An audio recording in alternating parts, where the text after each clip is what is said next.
काय केलं तुम्ही आमच्यासाठी? अरे होय, नेते आमचे काम करणारे आहेत, त्यांनी काय केलं एवढे विचारा. कारण तुमचा माणूस आता या विधानसभेला या इतिहासामध्ये पहिल्यांदा संधी मिळाली आहे. मला गाव खेड्या शहरातून तुमची मदत पाहिजे, कारण प्रत्येक विधानसभेमध्ये होड लागली आहे की आमची विधानसभा आम्हाला समोर ठेवायची आहे. हा कोई तालुका त्याच पद्धतीनं समोर राहील. आणि सांगा तुम्ही आज मला, हा तालुका कितीने समोर ठेवू आपण? 15,000. असं होणार आहे का?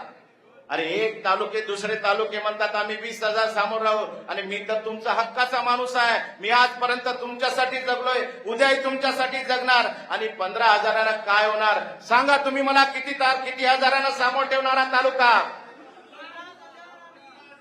अरे विधानसभा झाली, तालुका कितीने समोर ठेवणार?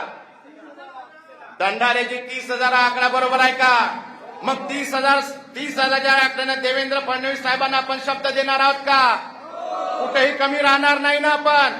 मी जीवाचं रान करीन तुमच्यासाठी. मी प्रत्येक दिवस तुमच्यासाठी जगणार. शेवटच्या क्षणापर्यंत राजू पारवे तुमच्यासोबत जगणार आहे. पण आता आपल्याला ती गरज आहे, ज्या नेत्याने माझ्यावरती जबाबदारी टाकली, ज्या नेत्यांना वाटलं पाहिजे की हा प्रॉपर उमरेडचा हा माणूस आपल्या विधानसभेमध्ये या लोकसभा क्षेत्रामध्ये सगळ्यात जास्त मताने या लोकांनी निवडून दिला, या राजू पारवेवरती विश्वास आपण टाकणार आहात. मित्रांनो, 19 तारीख जवळ आली आहे.